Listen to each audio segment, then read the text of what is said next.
आज मैं आपको पहले एक अनुभव सुनाती हूँ जो एक बहन ने मुझे सुनाया था। तो वो कन्या है, लगभग 23-24 वर्ष की कन्या है और दिल्ली में नौकरी करती है। तो जब वो सेंटर पर आई तो मुझे कहती, मेरे पिताजी बहुत बुरे इंसान हैं और उनकी वजह से मैं बहुत सफ़र कर रही हूँ। तो आजकल क्या है ना, कलयुग में बहुत प्रकार की बातें होती हैं। तो मुझे लगा पता नहीं कोई सच में प्रॉब्लम में होगी।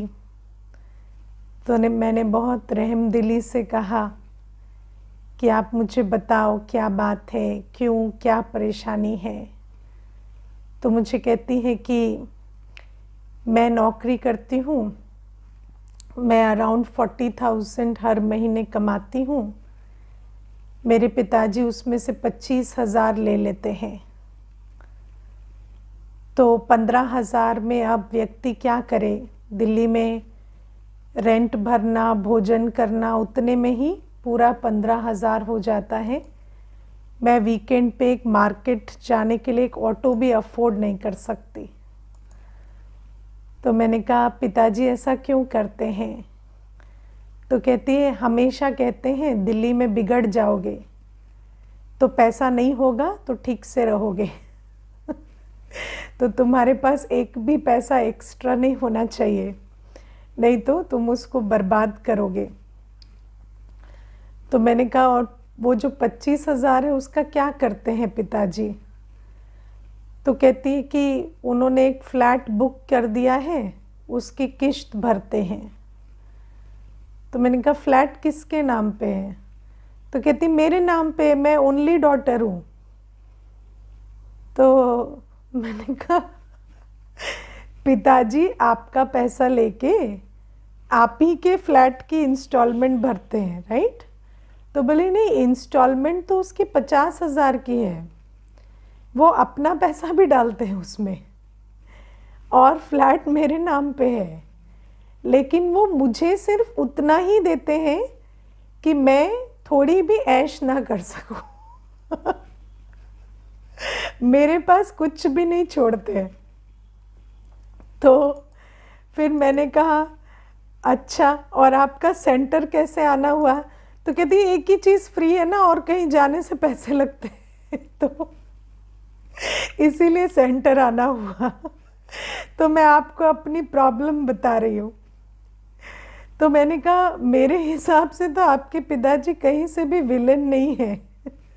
आपने जिस प्रकार से शुरू किया था, मैं तो घबरा ही गई थी कि पता नहीं कोई और ही बात है यहाँ पर। तो मैंने कहा कि पिताजी तो अच्छा ही काम कर रहे हैं ना, कि आप ही का पैसा लेके उसको प्रोडक्टिव काम में लगा रहे हैं। आप क्या भी करते, उससे इधर उधर खर्च करते, वेस्ट करते, कुछ ना कुछ गुमराह होते। अब आपके पास पैसा ही नहीं है तो आपको गलत लोग भी मिलते नहीं हैं, क्योंकि वो आपके साथ वो सारी उस तरह का वेस्टेज का काम नहीं कर सकते। लेकिन वो समझ नहीं पा रही थी। मैं आपको एक और अनुभव सुनाती हूँ। एक भाई था, जब मैं ऑफिस में थी तो वो पियून होता था, MTS, और वो बहुत ड्रिंक करता था। तो उसको जितनी सैलरी मिलती थी वो सारा ड्रिंकिंग में पैसा उड़ा देता था। लेकिन उसकी जो 10% कंपल्सरी जो उसका GPF कटता था, है ना, जो जनरल प्रोविडेंट फंड का पैसा, सिर्फ उसका वही जमा होता था, क्योंकि वो सरकार काट के देती थी। तो लिटरली हमने उसको एडमिनिस्ट्रेशन में मैं थी उस समय, तो हमने मजबूर करके उस GPF को उसका 30% करवाया। हमने उसको ज़बरदस्ती बिठा के उसको साइन करवा के, वो एप्लीकेशन लिखवा के 30% करवाया, क्योंकि उसकी पत्नी जो थी वो बार बार गुहार लगाती थी कि ये एक भी पैसा मुझे नहीं देते हैं और सारा शराब में उड़ा देते हैं। तो फिर एज अ एडमिनिस्ट्रेशन भी हमें लगा कि इसको ज़बरदस्ती भी इसका कुछ ना कुछ ऐसे सेव कराए ना तो इसके काम आएगा। तो बाबा भी हम बच्चों को आज ऐसा ही कुछ कह रहे हैं कि तुम अपना इंश्योर करो, है ना। बाबा कहते हैं, क्योंकि बाबा को ये दिखाई दे रहा है कि बच्चे जिस भी चीज़ में ममत्व रख रहे हैं, वो जो मेरा मेरा कहकर उसे पाप कर्मों में लगाते चले जा रहे हैं, है ना। और ये कलयुग की बड़ी बढ़िया बात है कि जिसको मेरा कहते हैं उसको मैला करते हैं, और जिसको अमानत कहते हैं उसमें खयानत नहीं करते। देखो कहावत भी कितनी सुंदर है, अमानत में खयानत नहीं करो और जो मेरा है उसमें करते रहो है ना। हमें क्या सिखाया गया है, अमानत में खयानत नहीं करो, और जिसमें ममत्व है ना उसमें खयानत करते जाओ, उसको वेस्ट करते जाओ, है ना। मेरा है, दुनिया में कहते हैं मेरा है तो मैं कुएं में फेंकूं चाहे नदी में डूबूं, तुम्हारा क्या जाता है ना। तो मनुष्य की वृत्ति कैसी है कि जहाँ मेरा कहता है वहाँ उसकी जो ये समझ ही खत्म हो जाती है कि ये जो मैं वेस्ट कर रहा हूँ या विकर्म बना रहा हूँ इसका खाता मुझ पर चढ़ेगा। तो बाबा कहते हैं बच्चे तुम समझो कि तुम जहाँ ममत्व रख रहे हो उस तन को, मन को, धन को, संबंध को तुम कुछ न कुछ पाप कर्मों के आधार से अपनी दुर्गति करते चले जा रहे हो।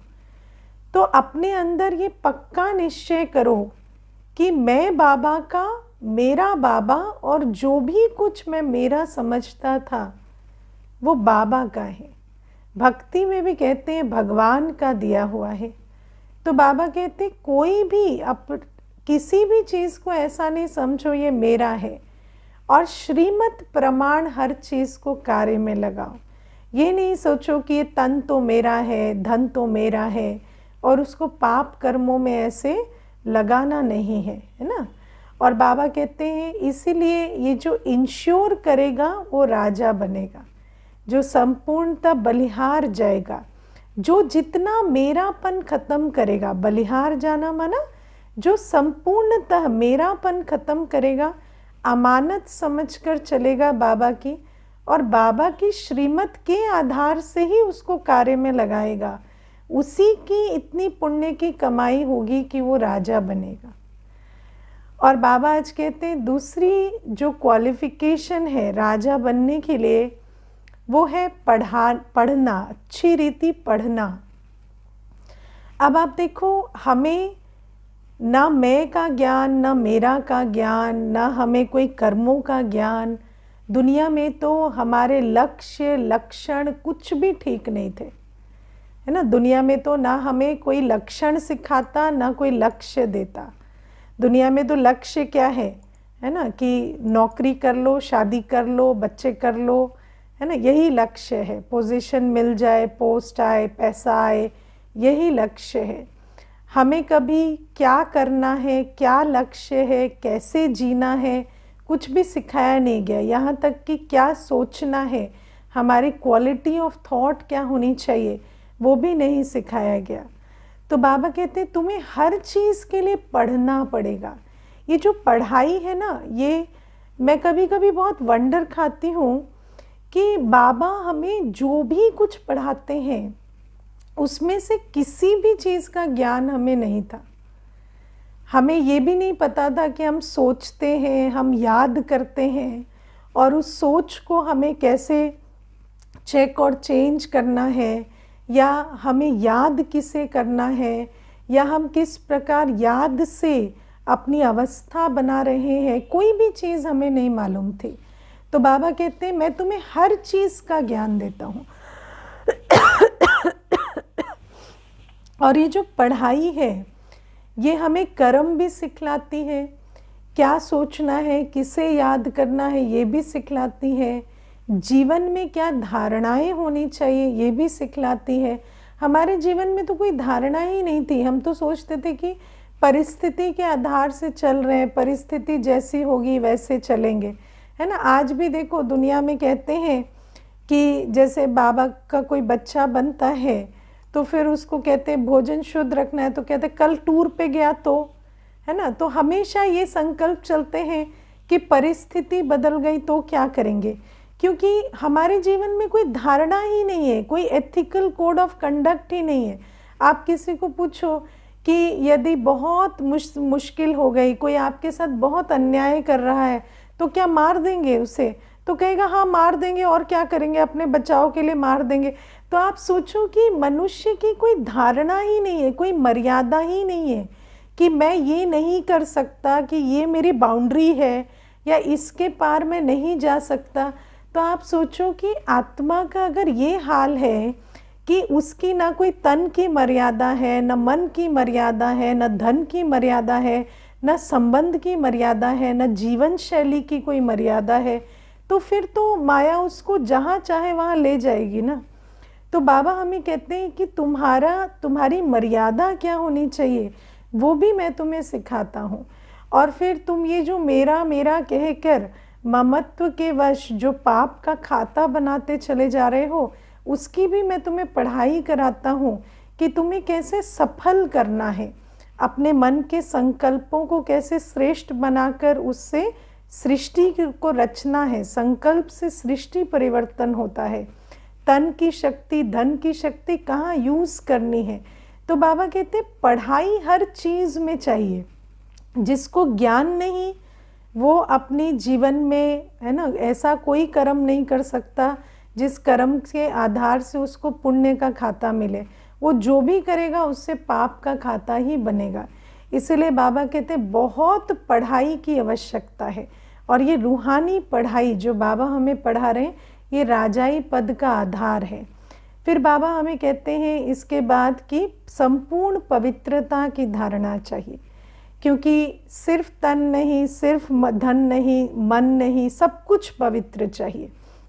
किसी में भी कोई विकार की प्रवेशता ना हो। बाबा कहते हैं तब जाकर तुम्हें राजाई पद मिलेगा, वो भी सतयुग में, है ना। और फिर बाबा कहते हैं कि अगर तुम्हें चलो राजाई भी नहीं, प्रजा में भी बहुत कंपटीशन है। ऐसा मत समझना अच्छा राजा ही नहीं चाहिए तो प्रजा में ऐसे ही चले जाएंगे। प्रजा में भी अच्छा पद पाना है तो फिर बाबा हमें कहते हैं कि चावल मुट्ठी तो स्वाहा करना पड़ेगा ना, कुछ तो करना पड़ेगा, है ना। देखो हम शास्त्रों में कितनी सुंदर बात सुनते हैं कि श्री कृष्ण और सुदामा मित्र थे, साथ साथ खेलते खाते उठते बैठते सब, है ना। लेकिन भगवान का मित्र होकर भी उसकी तकदीर नहीं बदली। तकदीर उसकी वहीं की वहीं है, रहता वो भगवान के साथ है, खेलता खाता भगवान के साथ है, लेकिन उसकी तकदीर में मजाल है कोई परिवर्तन आ जाए। लेकिन जब वो जाकर मुट्ठी चावल की देता है तब उसको महल मिलते हैं। तो बाबा कहते हैं बाप का संग तो फ्री है है ना। बाबा आता है तो कोई ऐसा बच्चा नहीं जिसके ऊपर बाबा ज्ञान प्यार शक्ति ना लुटाता हो। बाबा के संग उठना बैठना खाना पीना सब फ्री है। लेकिन बाबा कहते हैं जब तक तुम अपना कुछ सफल नहीं करोगे तब तक तुम्हें राजाई नहीं मिलेगी, है ना। तो बाबा कहते राजाई भी नहीं, प्रजा में भी कुछ चाहिए, है ना कुछ भी पद चाहिए। साहूकार बनना है तो तुम्हें कुछ ना कुछ तो चावल मुट्ठी सफल करनी पड़ेगी, कुछ ना कुछ तो अपना कणा दाना तुम्हें श्रेष्ठ कर्मों में लगाना पड़ेगा। तो बाबा कहते ये भी बाबा ने एक इंश्योरेंस की बात सुनाई। फिर बाबा आज हमें कहते हैं कि जो देखो हम लोग जब लौकिक दुनिया में चलते हैं तो हमारी, बाबा कहते हैं हम कि कौन सी कमाई करते, विनाशी कमाई, है ना। आज बाबा क्या कमाई कहते हैं, झूठी कमाई। बाबा कहते हैं कलयुग में है झूठी कमाई, झूठ खंड में है झूठी कमाई, सच खंड के लिए तो ये सच्ची कमाई है और वो है झूठी कमाई, है ना। तो झूठी कमाई क्या होती है, जो हमें कमाई करना सिखाया जाता है। अब हमें क्या सिखाया जाता है, तुम्हें अच्छे मार्क्स लाने हैं, ठीक है। अच्छे मार्क्स लाने में तुम स्ट्रेस्ड हो रहे हो, तुम्हें पैनिक अटैक आ रहे हैं, तुम्हें जो भी हो रहा है, लेकिन तुम्हारे मार्क्स अच्छे आने चाहिए, तो कलयुग में हमारी कमाई क्या है? हमारे मार्क्स, ठीक है, हमारे मार्क्स। उसके बाद तुम्हारी नौकरी लगनी चाहिए, तुम्हें एक पोस्ट पोजीशन मिलनी चाहिए, तुम डॉक्टर बन जाओ, इंजीनियर बन जाओ, भले ही तुम करप्ट डॉक्टर बनो, भले ही तुम, है ना, इररेस्पॉन्सिबल डॉक्टर बनो, भले ही तुम्हारे अंदर और कोई गुण हो ना हो, लेकिन तुम बस डॉक्टर बन जाओ, तुम इंजीनियर बन जाओ। तो बाबा कहते हैं हमारे को कलयुग में किस बात से अंतर पड़ता है? तुम्हारे ग्रेड्स से, तुम्हारे पद से, है ना। उसके बाद तुम्हारी शादी हो जानी चाहिए, शादी के बाद तुम पिटो मरो जो होता है होए, शादी तुम्हारी सफल हो विफल हो जैसा भी हो, लेकिन शादी हो जानी चाहिए। अगर तुम्हारी शादी नहीं हुई तो तुम फेलियर हो लाइफ में, अगर शादी हो गई तो तुम सक्सेसफुल हो। शादी कैसी हुई वो कोई नहीं पूछता, है ना। आपको कोई आकर पूछता है? देखो, जब शादी नहीं होती तो पूछते शादी हुई कि नहीं, लड़की की शादी हुई कि नहीं, है ना, कितनी उम्र हो गई है, शादी की उम्र तो हो गई है, शादी हुई कि नहीं। लेकिन कोई शादी के बाद नहीं पूछता शादी ठीक हुई कि नहीं। पूछता है कोई? कोई नहीं पूछता। शादी कैसी हुई कोई प्रॉब्लम नहीं है, अंधे लूले लंगड़े कम बुद्धि कैसे वाले से भी हो जाए, लेकिन हो जाए बस, है ना। टैग इम्पॉर्टेंट है कि शादी हो गई। फिर बच्चा हो जाना चाहिए, चाहे बच्चा कैसा भी निकले, कपूत सपूत जैसा भी निकले, चाहे वो सब कुछ बर्बाद ही कर दे, लेकिन बस बच्चा हो जाना चाहिए, है ना। उसके बाद बाबा हमें कहते हैं कि तो इस प्रकार से हमारा जो धन है ना, धन आना चाहिए। हर व्यक्ति देखेगा आपके पास कितना धन है, कितना बड़ा मकान है, वो मकान आपने कैसे बनाया, वो धन आपका चोरी का है या अच्छे कर्मों का है, उससे व्यक्ति को कोई लेना देना नहीं, है ना। तो बाबा कहते हैं बस धन कमाना है, लेबल लगाना है, डिग्री पानी है, शादी करनी है, बच्चे करने हैं, यही सीखा है हमने। तो बाबा कहते हैं कि ये जो झूठी कमाई है ना कलयुग की दुनिया में, जैसे कहते हैं ना वो चेक बॉक्सेस टिक करते हैं, ये हो गया, ये हो गया, ये हो गया, ये हो गया, तो ये हमारे कमाई के चेक बॉक्सेस है। इससे हम सफलता का इंडेक्स तय करते हैं कि ये इसका तो जीवन सफल हो गया, इसने ये भी कर लिया, ये भी कर लिया, ये भी पा लिया, ये भी हो गया, तो अब जीवन में सफलता हो गई। देखो बच्चे अभी एक बार एक भाई पार्क में मिले, है ना। तो पहले बहुत सालों पहले वो कोर्स करने आए थे और अपनी बेटी को भी लेकर आए थे, पर ज्ञान में चले नहीं। तो मैंने उनको पूछा कि कैसे हैं सब ठीक है? बोले हाँ, जीवन सफल हो रहा है, सब ठीक हो रहा है। तो मैंने कहा क्या हुआ? तो कहते हैं बेटी की शादी हो गई। तो मैंने कहा अच्छी बात है। फिर मैंने कहा अच्छा, तो अभी नौकरी भी कर रही है? तो कहती नहीं, नौकरी नहीं कर रही है, वो तो रानी बन के राज कर रही है। लेकिन जब वो लड़की आई थी सेंटर पर तो उसका दिल यही था कि मैं जॉब करूं। और वो मुझे घंटों तक ये बात समझाती थी कि माताजी पिताजी समझते नहीं हैं, लेकिन मुझे थोड़ा इंडिपेंडेंट रहना है। तो आप देखो कि पिताजी के हिसाब से उन्होंने अपनी जिम्मेवारी पूरी कर दी है, जीवन सफल हो गया है, सब हो गया है, उन्होंने अपने चेक बॉक्सेस टिक कर दिए। और वो मुझे कहते हैं हम तो ऐसा ही परिवार चाहते थे जहाँ लड़की रानी बन के राज करे, है ना।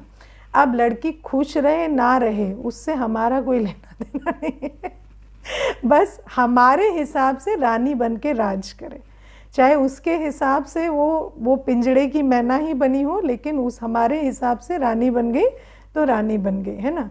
तो ये जो हमारी ये जो कमाई है, झूठी कमाई माना जिससे सिर्फ हमारी भावना पूरी हो रही है, एक्चुअली हमारी कोई कर्म की गति श्रेष्ठ नहीं बन रही है।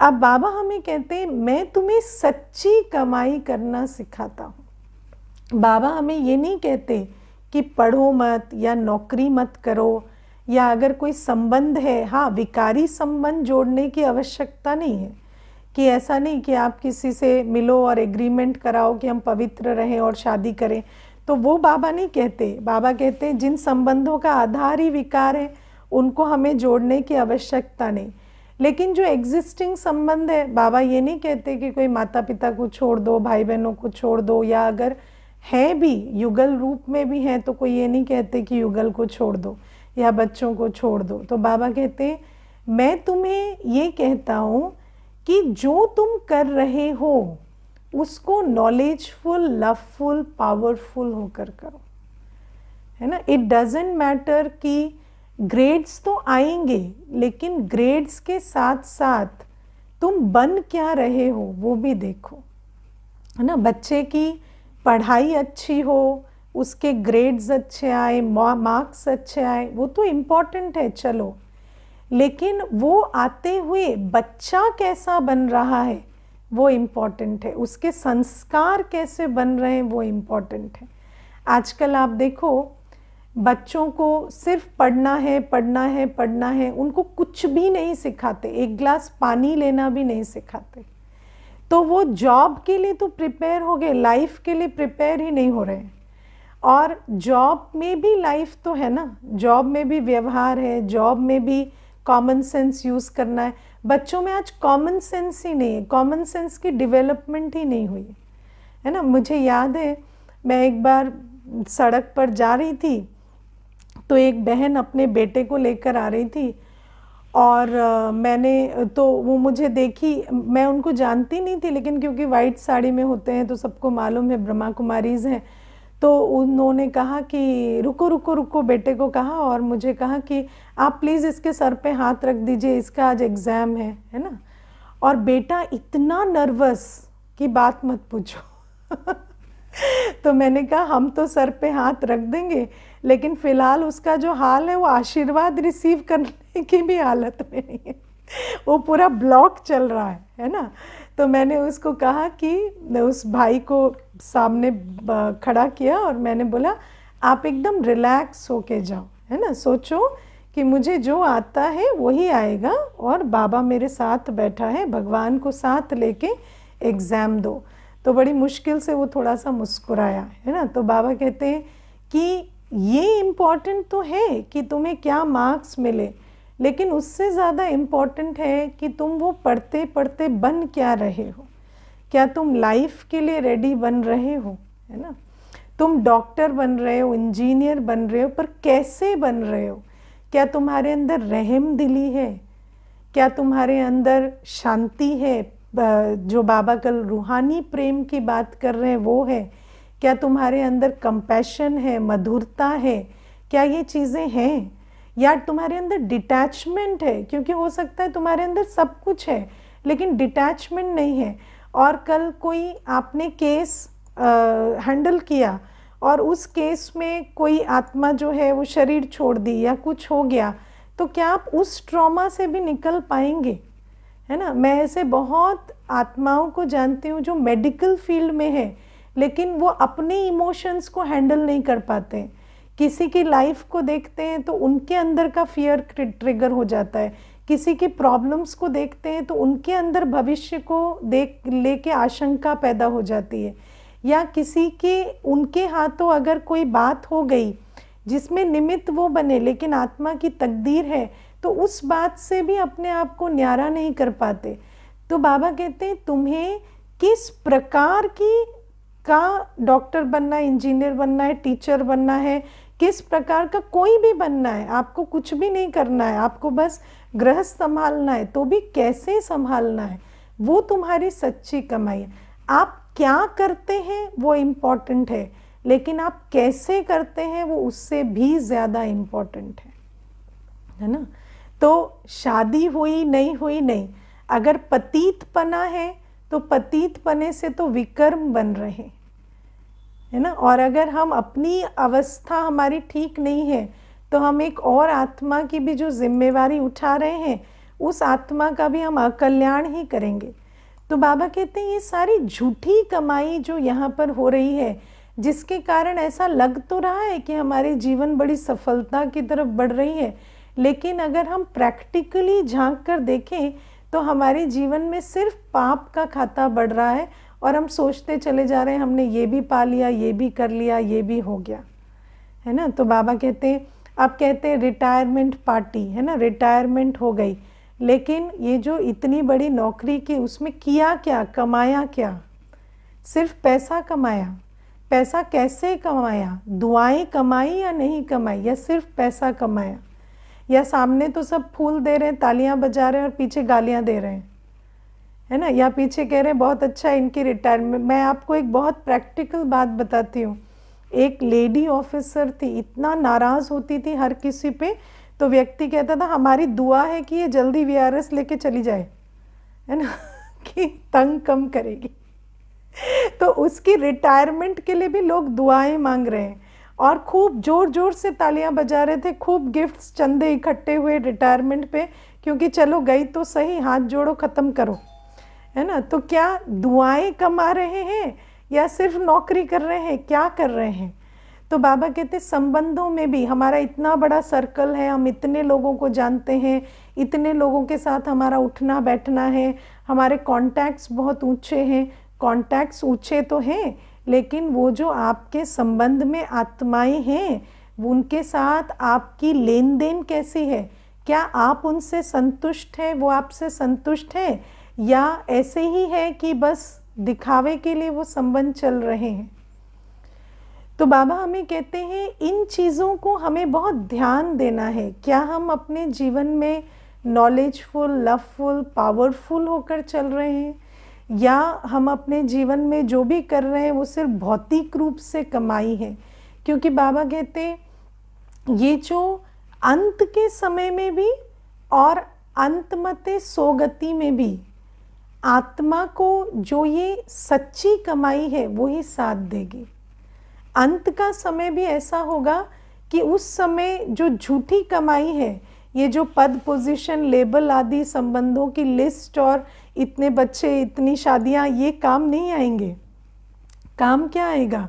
जो श्रीमत के हिसाब से हमने कर्म किए हैं ना, उसकी जो हमने पुण्य की कमाई, संस्कारों की कमाई की है, उसी का लेखा जोखा हमारे साथ जाएगा। उस समय और कुछ भी साथ नहीं जाएगा। आजकल लोग कहते हैं हमने अपने बच्चों को बहुत लाड प्यार से पाला, सब कुछ दिया उनको। अच्छा, सब कुछ तो दिया, लेकिन उनके संस्कार क्या बने? उनको आपने सब कुछ दिया, लेकिन क्या आपने उनको ग्रैटिट्यूड सिखाया या ग्रांटेड लेना सिखाया? सब कुछ तो दे दिया, लेकिन आज उनके अंदर ग्रैटिट्यूड है या उनके अंदर टेकन फॉर ग्रांटेड है? आपने उनको सब कुछ दिया, लेकिन उनको पता है कि उनको सब कुछ मिला,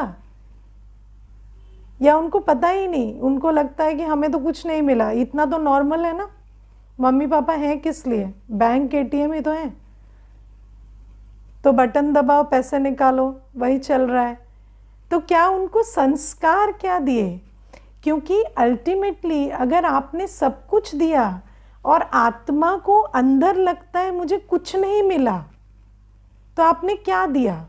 क्योंकि फाइनली तो उसकी जो चेतना है वही उसके साथ जाएगी ना। उसके पास भौतिक रूप से सब कुछ है, लेकिन उसकी बुद्धि में क्या है? मेरे पास कुछ भी नहीं है, मेरे पास कुछ भी नहीं है। तो उस आत्मा की आगे की जर्नी कैसे होगी? तो बाबा कहते हमें समझना है हमने वायुमंडल क्या बनाया। हमने ग्रैटिट्यूड सिखाया बच्चों को, हमने हर चीज़ की वैल्यू सिखाई, अप्रिशिएट करना सिखाया, या हमने, या तो कभी कभी ये होता है कि ग्रैटिट्यूड सिखाने के चक्कर में क्या करते हैं, एहसान जताना शुरू कर देते हैं, है ना? हमने दिया है, हम खिला रहे हैं, हम कमा रहे हैं, आप क्या कर रहे हो, बैठ बैठ के खा रहे हो। तो ये दूसरा एक्सट्रीम है।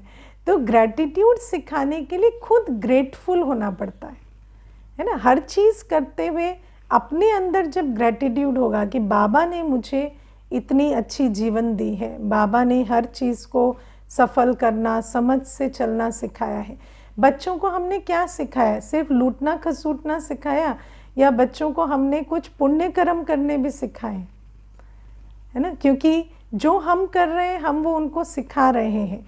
तो जैसे हम सारी ज़िंदगी कमाते रहे, हाय हाय करते रहे और बच्चों को कहते रहे आपके लिए कर रहे हैं, आपके लिए कर रहे हैं, वो भी सारी ज़िंदगी ऐसे हाय हाय करते रहेंगे, अशांत होते रहेंगे, क्योंकि अपने संस्कार हम विरासत में दे के जा रहे हैं। तो बाबा कहते हैं ये सारी चीज़ें हमें समझ कर चलनी है कि हम वास्तव में सच्ची कमाई क्या कर रहे हैं। और बाबा हमें सच्ची कमाई करना सिखाते हैं। और दुनिया में कोई ऐसा नहीं, कोई ऐसा विद्यालय नहीं, कोई ऐसी जगह नहीं जहाँ हमें सच्ची कमाई करना सिखाया जाए, है ना। और बाबा हमें कहते हैं धीरे धीरे धीरे ऐसा समय आएगा विनाश काल का, जब विनाशी कमाई की वैल्यू नहीं रहेगी, सिर्फ सच्ची कमाई माना अविनाशी कमाई, उसकी वैल्यू होगी। और फिर ये जो अविनाशी कमाई है ये आत्मा साथ भी लेकर जाएगी। तो बाबा कहते हैं इसीलिए इन बातों को समझकर हमें चलना होता है।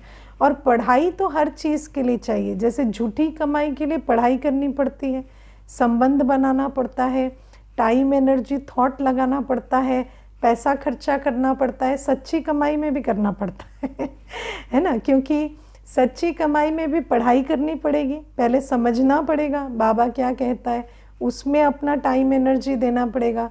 सच्ची कमाई के लिए भी संबंध बनाना पड़ेगा बाबा से।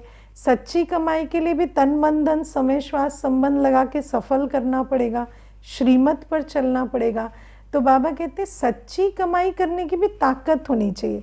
जैसे झूठी कमाई के लिए लायकपना चाहिए ना, पोस्ट पोजीशन, पैसे के लिए भी लायक बनना पड़ता है, ऐसे सच्ची कमाई के लिए भी लायक बनना पड़ता है। उसमें भी तन की, मन की, धन की, संबंध की, समय की, सबकी शक्ति लगती है।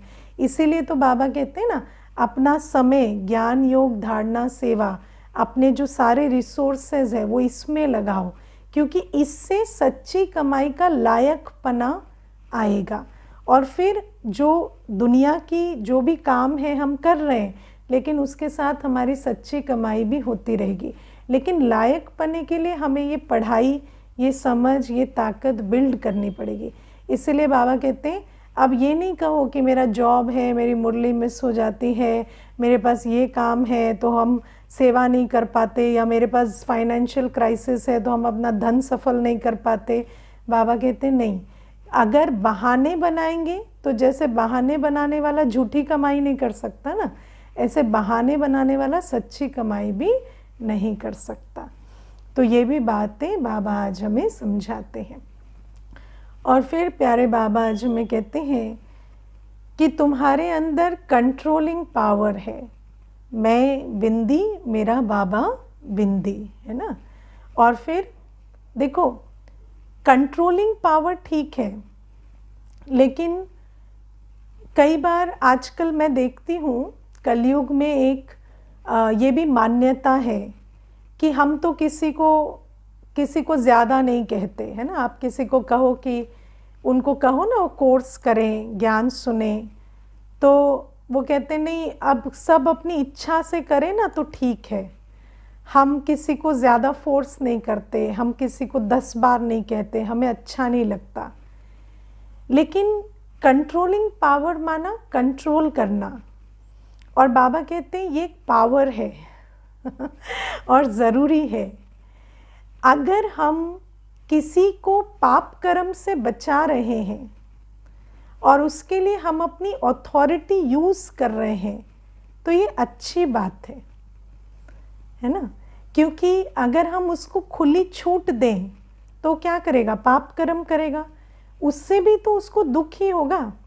अगर आप उसे रोकेंगे तो भी उसे दुख होगा क्योंकि उसको अक्ल नहीं है, लेकिन अगर आप उसे करने देंगे तो भी तो उसे दुख ही होगा। तो आप अपनी ईगो में आकर उसे दुखी होने का रास्ता क्यों बता रहे हैं। तो बाबा हमें कहते हैं कि अपने मन, बुद्धि, संस्कार पे भी कंट्रोल रखो। आप देखो, मन अगर कोई भी कमज़ोर संकल्प रच रहा है तो उस मन को परिवर्तन शक्ति के द्वारा उस संकल्प को बदलो। कई बार आपको ऐसा लगेगा कि मैं अपने साथ बहुत स्ट्रिक्ट हो रहा हूँ, लेकिन होना चाहिए। डिसिप्लिन होना बुरी बात नहीं है, लेकिन हमारा जो डिसिप्लिन के साथ रिलेशनशिप है वो बहुत बिगड़ गया है। तो हमें लगता है कि 4 दिन हम अमृत वेला किए ना, सुबह 3:30 उठ के, तो आज है ना थोड़ा नींद करने देते हैं शरीर को। बेचारा शरीर हमारा है ना, ऐसे नींद के लिए मरे जा रहा है, थोड़ा आज सोने देते हैं। अभी मन जो है उसको बहुत श्रेष्ठ संकल्पों में रखा है ना, अभी थोड़ा 2 घंटे छुट्टी दे देते हैं इधर उधर की बातें सोचने के लिए। तो बाबा कहते नहीं, कंट्रोल रखो, क्योंकि अगर आप कंट्रोल नहीं रखेंगे तो वो मन कमज़ोर संकल्प रचेगा, विकर्म करेगा, दुर्गति को लाएगा। बुद्धि को एकाग्र रखो, उसमें कंट्रोलिंग पावर को यूज़ करो, अच्छा राजा बनकर चलो। अच्छा राजा ऐसे नहीं कहता कि नहीं बच्चे का मन था, है ना, अच्छे माँ बाप ऐसे नहीं कहते बच्चे का मन था ना अल्कोहल पीने का तो छुट्टी दे दी। नहीं, वो अच्छे माँ बाप नहीं है। अच्छा माँ बाप रोकेगा। तो बाबा कहते जिस चीज़ की तुम्हें समझ है, अब वो रुके ना रुके वो अलग बात है, लेकिन अपना मन बुद्धि संस्कार तो रुकेंगे ना, अपने मन बुद्धि संस्कार पर तो पूरा नियंत्रण है। तो बाबा कहते सब नॉलेजफुल बनो कि अपने मन बुद्धि संस्कार पर मुझे कंट्रोल रखना है। कोई कुछ भी करे, कैसा भी रहे, मुझे अपने मन बुद्धि संस्कार को गलत शिक्षा नहीं देनी है। आप देखो, हम आत्मा स्वयं अपने मन बुद्धि संस्कार को शिक्षा देते हैं। कैसे देते हैं? कोई अगर कुछ गलत कर रहा है तो आप अपने मन को छुट्टी देते हैं ना कि उसके बारे में बुरा बुरा सोचो, तभी तो वो सोचता है। लेकिन अगर आप अपने मन को कहेंगे नहीं, तुम्हें नहीं सोचना है, वो जो भी करे करे, तुम्हें नहीं सोचना है, लेकिन आप विचार करो क्या आप अपनों के साथ भी ऐसा करते हो? जैसे मानो आपका कोई अपना है, वो आकर कहता है मेरे साथ ना फील्ड में ये बेईमानी हुई, इन्होंने ये गलत किया, तो आप ऐसे कहते हो उसको नहीं करना चाहिए, या आप कहते हो नहीं उन्होंने जो भी किया, आप नेगेटिव नहीं सोचो, इससे आपका नुकसान होगा। क्या करते हो? विचार करो, है ना। क्योंकि संस्कारवश हम क्या करते हैं, अपनों को भी विकर्मों की छुट्टी देते हैं, अपनों को भी वो गैप देते हैं कि अच्छा तुम नेगेटिव सोचो। तो बाबा कहते हैं ऐसे ही अपने मन को कहो कि नहीं, मुझे सहन करना है, मुझे इस बात को नहीं सोचना है, मुझे कोई कमज़ोर संकल्प नहीं रचने हैं। बुद्धि को कहो चाहे कितनी भी भयानक बात हो रही हो, कितनी भी आकर्षक हो, तुम्हें नहीं जाना है, तुम बाबा के पास बैठे रहो, है ना। तो बाबा कहते अच्छा राजा बन के चलो। और बाबा कहते जो इस समय अपने मन बुद्धि संस्कार को और अपनी इंद्रियों को, है ना, अपनी इंद्रियों को छुट्टी कैसे देते हैं? अब इतना बढ़िया भोजन बना है तो एक्स्ट्रा तो खाया ही जाता है ना, अब इतनी अच्छी अच्छी चीज़ें हैं तो मन तो थोड़ा भटक ही जाता है ना। तो इंद्रियों को भी हम छुट्टी देते, कहते हैं अभी तो हॉलीडे पे आए हैं ना, थोड़ा सा तो मर्यादा भंग कर सकते हैं, अभी तो हम घूमने आए हैं ना, अभी तो वेकेशन है ना, तो थोड़ा सा तो हम अपना टाइम टेबल और ये सब गड़बड़ कर सकते हैं।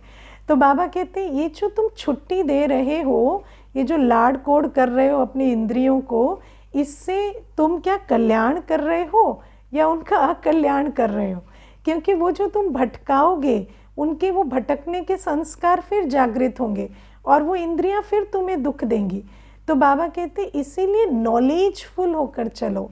मैं आत्मा बिंदी, मेरा बाबा बिंदी, मैं नॉलेजफुल पावरफुल आत्मा हूँ और मुझे अपनी सारी राजधानी को ऐसे चलाना है कि मैं इतनी अच्छी समझ से, शक्ति से चलूं कि मैं अभी स्वराज्य कर सकूं, अच्छा शासन करूं। स्वराज्य वो नहीं होता जहाँ पर आपने छुट्टी दे दी, जिसको जो करना है वो कर रहा है। अच्छा राजा कौन होता है? जो श्रेष्ठ की तरफ सबको डायरेक्शन दे सके। और बाबा कहते हैं ऐसा स्वराज अधिकारी कल विश्व राज अधिकारी ज़रूर बनेगा। तो मैं परिवर्तन करूं, मैं अपनी राजधानी को ठीक से संभालूं, मैं अपने नियंत्रण में चीज़ों को ऐसे रखूं कि सब नॉलेजफुल पावरफुल होकर चले। तो बाबा कहते हैं इतना अच्छा कंट्रोलिंग पावर हमें रखनी चाहिए।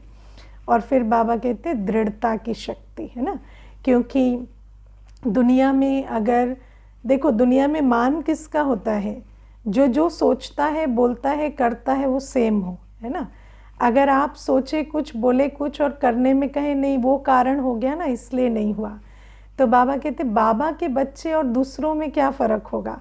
बाबा के बच्चों में और दूसरों में फ़र्क यही है कि दूसरे भी बहुत अच्छे अच्छे रेजोल्यूशन बनाते हैं, न्यू ईयर के प्रॉमिसेस लिखते हैं और फिर करते कुछ नहीं है है ना। लेकिन हम बच्चे जो श्रेष्ठ संकल्प रखते हैं उसको पूरे करते हैं। क्योंकि ऐसा नहीं है कि दुनिया में श्रेष्ठ संकल्प किसी को नहीं आते। किसी को भी आप बिठा के पूछो क्या करना चाहिए क्या नहीं करना चाहिए तो उनको सबको मालूम है। लेकिन सोचने, समझने, बोलने और करने में अंतर आ जाता है। तो बाबा कहते जब हमारे सोचने, समझने, बोलने, करने में अंतर नहीं होगा, दृढ़ता से हम हर संकल्प को, है ना, कर्मों में लाएंगे, तब हम ईश्वर की संतान है ये प्रत्यक्ष होगा। ओके, ओम शांति।